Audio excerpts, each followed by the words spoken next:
The Chocolate Touch by Patrick Skane Catlin.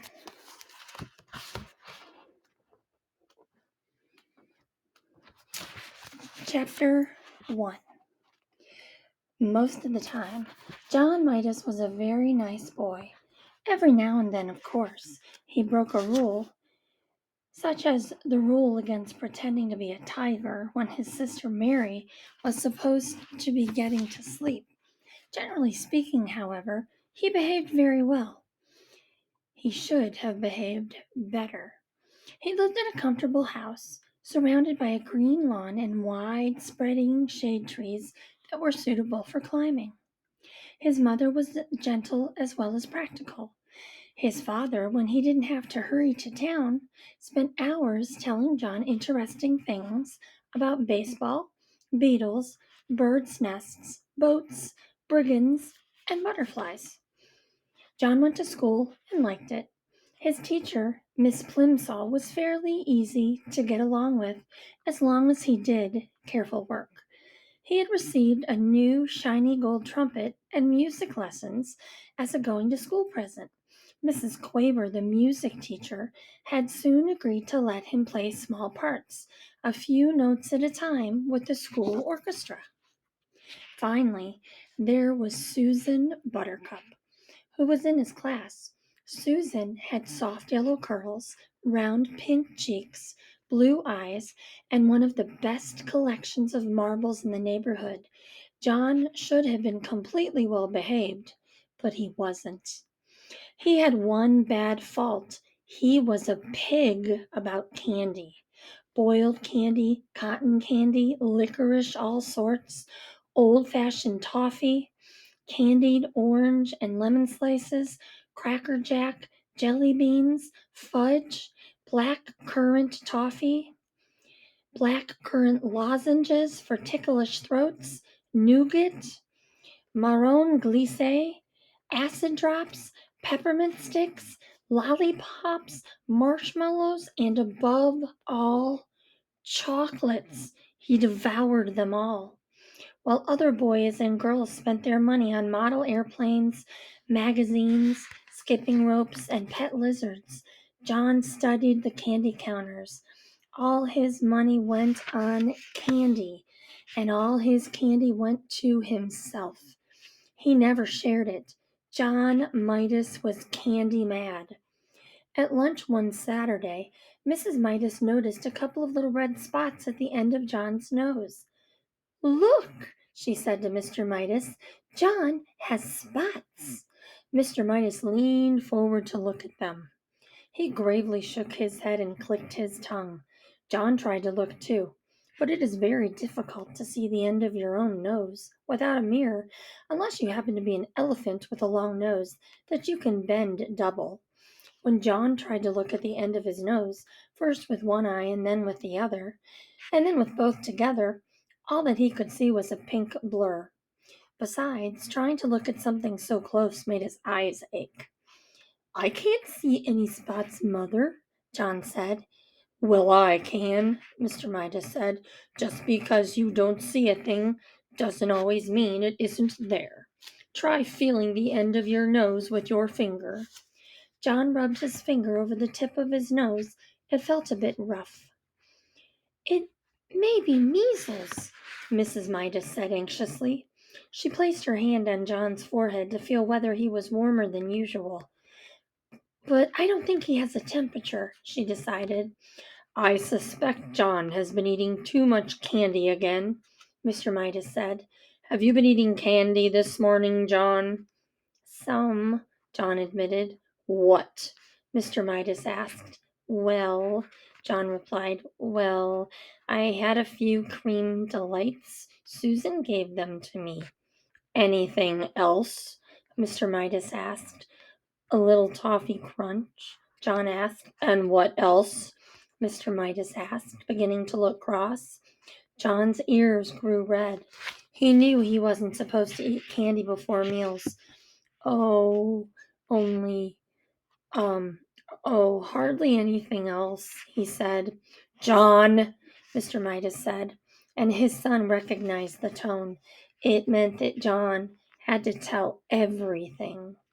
It turned out that John had been around to see most of his friends and had managed to eat candy from nearly all of them. The list he recited was a long one. "No wonder you have spots," Mr. Midas commented at last. "I think we'd better take John to see Dr. Cranium," he said to Mrs. Midas. Dr. Cranium was a tall, thin man with a bald head and a gray mustache. He looked through his glasses at John and said, "He eats lots of candy," Mr. Midas said. "He hasn't been eating his meals properly," Mrs. Midas said. "That's just what I thought," Dr. Cranium said. "I can tell by looking at him that he eats much too much candy." The doctor shone a little light, electric light, right into John's right ear. Then he shone it into John's left ear. Then he shone it into John's nose. He told John to open wide and say, "Ah!" Then he shone the light into John's mouth. "Much too much candy. Gracious me, he seems to be full of candy." He told John to sit down and relax. Then he picked up a small rubber-headed hammer and gave John a light tap on the right knee, just below the joint. John's foot gave a weak kick. John giggled. "It's nothing to laugh about," Mr. Midas said. "No, John," the doctor reproved him. "A healthy little boy who didn't eat too much candy would kick harder than that." "I'm sorry," John said politely, "but I can kick harder if you want me to." He gave a sudden high kick which knocked the hammer out of one of Dr. Cranium's hands. It landed on its rubber head and bounced across the room. "John!" exclaimed Mrs. Midas. "I'm so sorry, Dr. Cranium. John, tell the doctor you're sorry for kicking his hammer." "I'm sorry I kicked your hammer," John said. "I would recommend less candy," Dr. Cranium told Mr. and Mrs. Midas. "An upset stomach can lead to all sorts of complications." On the way home, Mrs. Midas tried to explain to John what she thought the doctor meant by complications. "You see," she said, "if you put too much of one kind of food in your poor stomach and not enough of other kinds, it is bad for your whole body because different parts of your body need different kinds of food. Do you understand?" "I think so," John said. "You've been eating so much sweet stuff," Mr. Midas added, "that there isn't room for eggs and meat and milk and bread and spinach and apples and fish and bananas and all the other things you're supposed to have to make you grow big and strong." "I like bananas," John said, "especially in thin slices covered with chocolate. They're called banana surprises." Mr. Midas looked at Mrs. Midas, and Mrs. Midas looked at Mr. Midas. They both shrugged their shoulders. Sometimes it was hard to make John understand things. At home, while Mrs. Midas was busy in the kitchen, Mr. Midas continued to reason with John. "You mean you'd rather eat candy than anything else, and chocolate rather than any other kind of candy?" Mr. Midas asked. "Yes," John assured him. "Oh, yes." "Don't you think there's such a thing as enough?" Mr. Midas persisted. "Don't you think that things are best in their places? I mean, don't you think there's a time for spaghetti and a time for roast beef and even a time for pickled herring and garlic toast, as well as a time for chocolate? Or would you rather have chocolate all the time?" "Chocolate all the time," John replied emphatically. "Chocolate's best, that's all. Other things are just food, but chocolate's chocolate. Chocolate." "I think I understand." Mr. Midas broke in sharply. "Very well." He took a deep breath and went on. "John," he said, "if you can't understand what sort of diet is really best for you, can't you at least get it into your head that you make your mother very unhappy when you eat so much candy that you can't eat anything else?" The conversation always seemed to get around to the effect of John's candy eating on John's mother. John couldn't see how it could possibly do her any harm if he ate candy. He sat silent for a moment, then he said, "May I go out and play, please, Daddy?" Chapter 2. It was Sunday afternoon. The sun was sinking low in the sky, but the air was still quite warm. John was wandering along in the direction of Susan's house, absent-mindedly looking down at the sidewalk, when his eye was suddenly caught by a dully gleaming silvery gray coin lying in his path. The coin was the size of a quarter. But even as he leaned forward eagerly to pick it up, John noticed there was something strange about it. It did not have a picture of George Washington or a picture of an eagle. On one side there was a picture of a fat boy. On the other side were the letters J.M., which was funny, John thought, because those letters happened to be his initials. Gasping the coin firmly, he ran on towards Susan's house. She liked to collect things. He thought she might be interested to know that he had the beginning of a coin collection. Although he was in the habit of going over to Susan's by the same route once or twice almost every day, this afternoon John found himself turning left where he usually turned right. "I always go the same way," he thought. "This time, for a change, I'm going a new way." He didn't stop to consider that you cannot go east by going west, unless you go all the way around the world. Only 2 blocks along the unfamiliar street, John came to a small corner store. It was a neat red brick building with 2 big show windows. They were full of all sorts of candy. Susan was immediately absolutely forgotten. John pressed his nose against one of the windows. He was imagining the taste of the chocolate-covered almonds and chocolate fudge on the other side of the glass when he noticed a man in a white apron standing behind the counter and beckoning to him. John was surprised. He hadn't expected the store to be open on Sunday. "Don't just stand there in the doorway, John," the man called heartily. "Come on in and get some fresh, sweet, creamy chocolate. There's a special sale today." How did the man know his name? John wondered. He couldn't remember ever having seen the store before. The storekeeper saw John hesitate. "The chocolate I use in my kitchen comes direct from the heart of Africa," he said. "I use none but the finest ingredients. And my recipes? Well, I bet you've never had chocolates like mine before. Come on in." "Thank you," John replied, walking to the counter. "But you see, the trouble is, well—" "No money?" the shopkeeper said. "No money whatsoever? What have you got there in your right hand?" John had forgotten the old coin in his hand.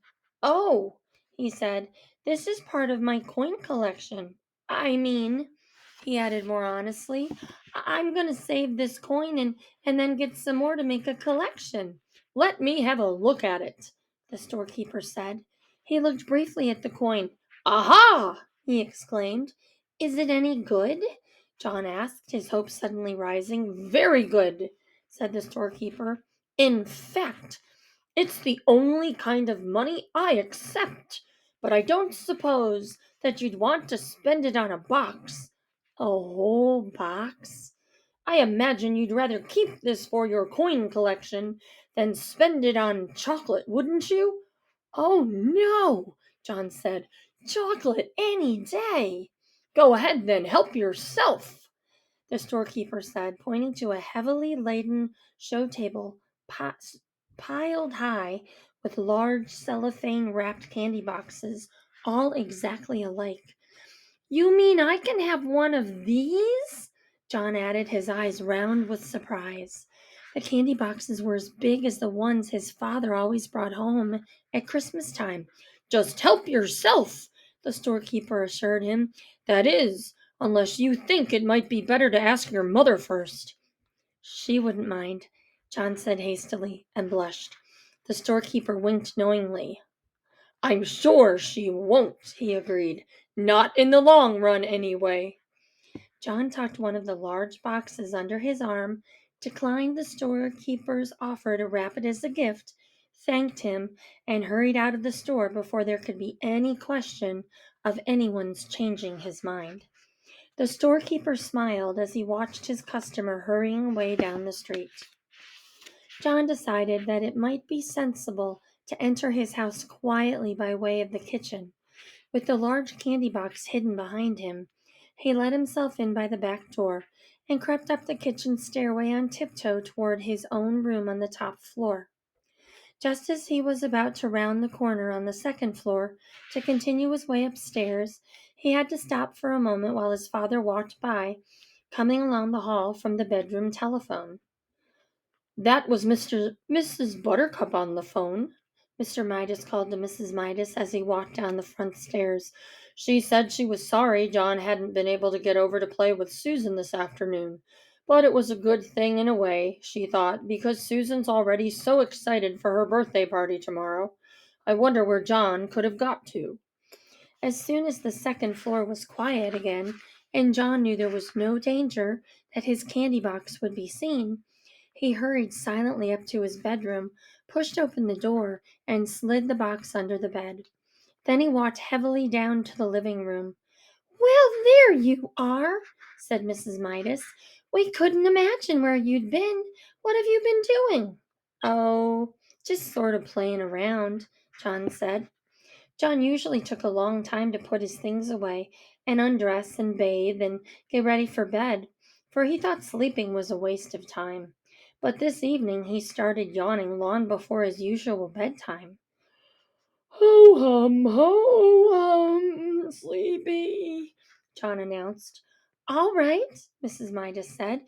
"You'd better be getting to bed. Time for your tonic." John's tonic came in a bottle. It had been prescribed by Dr. Cranium. John had to drink a big spoonful every night to make up for all the vegetables and fruit that he left on his plate at lunch and dinner. The tonic tasted like soap, mud, glue, ink, and paint. It tasted horrible. Much to Mrs. Midas's surprise, John ran ahead of her to the dining room cupboard where the tonic and the tonic spoon were kept. By the time she got there, he had already filled the spoon. Then, without any coaxing, he emptied it into his mouth. "Ugh!" John spluttered. "Ugh! Bleh!" "That's a very good boy," Mrs. Midas said. "Now, why can't you be sensible and eat up your nice dinner that way? If you'd only stop eating so much candy, you'd be able to eat your meals properly, and you wouldn't need to take the tonic." Soon John was scrubbed and in his pajamas and in bed, ready to be tucked in for the night. Mrs. Midas sat on the bed and stroked his forehead for a moment. Then she leaned forward and kissed his cheek. John, pretending he was very sleepy, shut his eyes and began breathing deeply. When Mrs. Midas rejoined Mr. Midas in the living room, she said, "I've never known John to be so good about going to bed before. He went to sleep in no time." A few seconds after the bedroom door had closed behind his mother, John leaped to the floor, got down on his hands and knees, and felt under the bed for his candy box. He soon had it on the pillow and set to work unfastening it. First, he took off the thin outer sheet of cellophane. Then he lifted off the lid. Then he removed a sheet of cardboard. Then he pulled off a square of heavy tinfoil. Then he took out a layer of shredded paper. As the wrappings piled up around him, John became rather anxious. At last he came to a small central ball of cotton batting, and there, right in the middle, was a small golden ball. He picked at the ball with his fingernail and peeled away at the gold paper, revealing a tiny piece of plain chocolate. It was the only piece of chocolate in the whole box. Deeply disappointed, John nevertheless put it in his mouth. He had never tasted a chocolate quite like it. It was the most chocolatey chocolate he had ever encountered. And that's the end of chapter 2.